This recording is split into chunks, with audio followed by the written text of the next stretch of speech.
You're grasping at straws. Oh, I'm starting. You got me singing there. I always listen to the old Kim Carnes classic "Hit and Run." I was getting it fixed, and it wasn't starting anyways.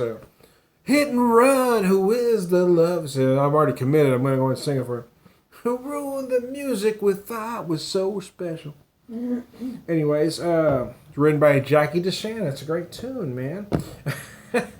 Anyways, I digress. So hey, I've got the Ibex Cellars. Let me show this to you. It's a new one from Ibex Cellars. It's the third one that I found. I had the Imperial Stout.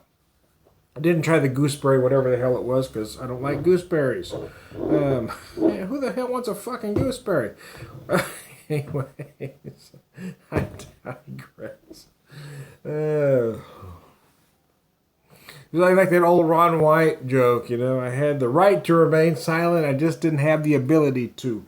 Anyways, the story of my life, man. 10.2% malted barley, English hops and yeast.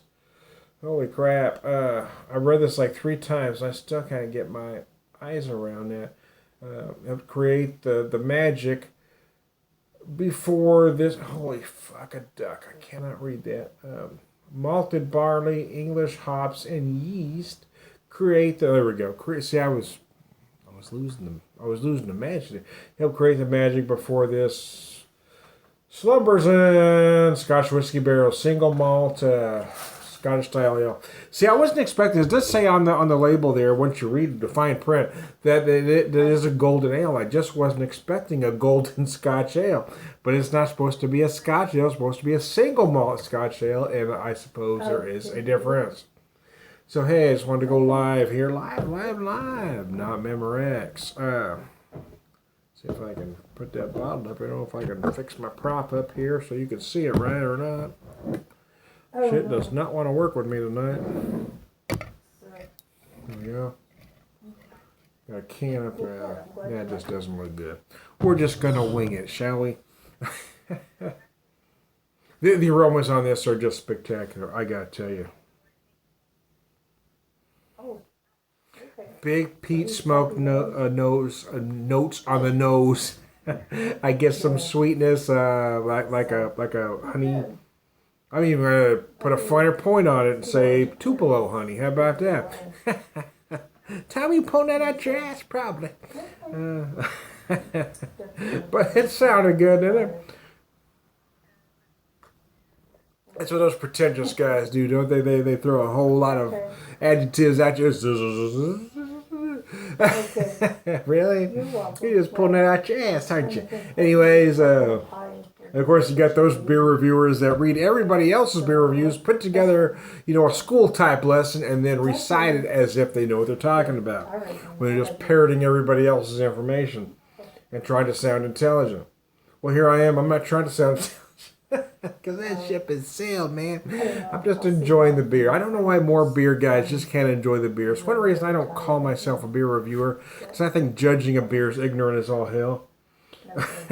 Beer should be enjoyed. It shouldn't be judged and graded and dissected. We just should enjoy it, whatever it has to offer. But anyway, boy, that's a hippie-ass attitude, Tommy. Bro, I probably would have been a great hippie. I'll tell you that right now. Really, really bad. The flavors again. You get this. I feel a certain honey-like sweetness. I get a hint of vanilla in there. I feel a lot of oak right in the finish. That peat moss runs all the way through it. Not peat moss. I mean peat smoke. I should have meant to say peat smoke runs all the way through it. Wife was talking. My mind got wandered on something else. I went to gardening instead of. Anyways. And this beer's beautiful. I gotta tell you, man, it's gorgeous.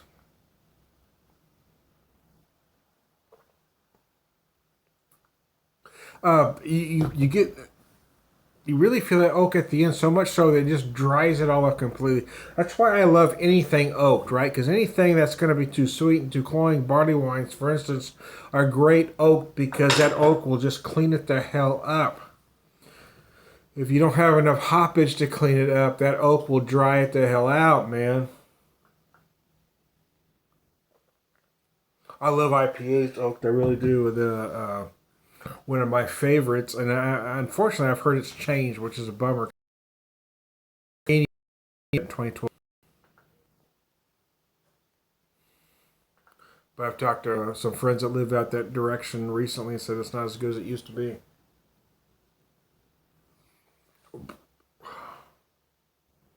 Excuse me. Hope I didn't get any on you. Anyways, I digress, but this beer is just phenomenal. It really is. Well, every once in a while we'll get a beer and we'll take a drink and it tastes really good. By the time you're down to the last 12 ounces, you're thinking, it's not so good after all, man. And then every once in a while the opposite will happen. You'll pop a beer and it tastes really good, and by the time you get to the end of it, you wish it was bottomless. This is one of those beers that you wish would never end because it really is that good. Schlafly gets overlooked amongst amongst. You shouldn't say amongst. I've been told not to say amongst. Among the darling craft breweries these days. St. Louis has so many great craft breweries that other craft breweries always get mentioned. And when people talk about breweries they have to hit, I always mention Schlafly because maybe it's not the trendy brewery, but they've been doing great beer for a long time. If you're a poser beer drinker, go to the other ones. Go to the breweries that everybody else told you, but go to those. If you're a poser, do those. But if you're serious about good beer, hit Schlafly. That's what I tell people. You gotta hit Schlafly. They're doing some of the best beer in St. Louis, and they've been doing it for a long time. There's other breweries doing great beer too. Don't get me wrong. Urban Chestnut, Four Hands, I think are great. Of course, Perennial gets all the attention. Of course, there's Side Project. I'm not saying those breweries aren't great. I'm just saying maybe a couple of them lean more towards the trendy line. Maybe they're more towards a hipster audience, millennial audience, than just being good beer. Schlafly's been doing great beer for a long time, and they shouldn't be overlooked or thought to be secondary to those breweries because they're not doing trendy beers. This beer is beyond phenomenal. Go check out Schlafly because I said so. Don't do it because I said so. Do it because they're doing some damn fine beer. I am trying to be a whisperer, BeerVangelist, prolific beer drinker, Purveyor of Wisdom, man. Oh, biscuits and gravy, that's good all around, good guy.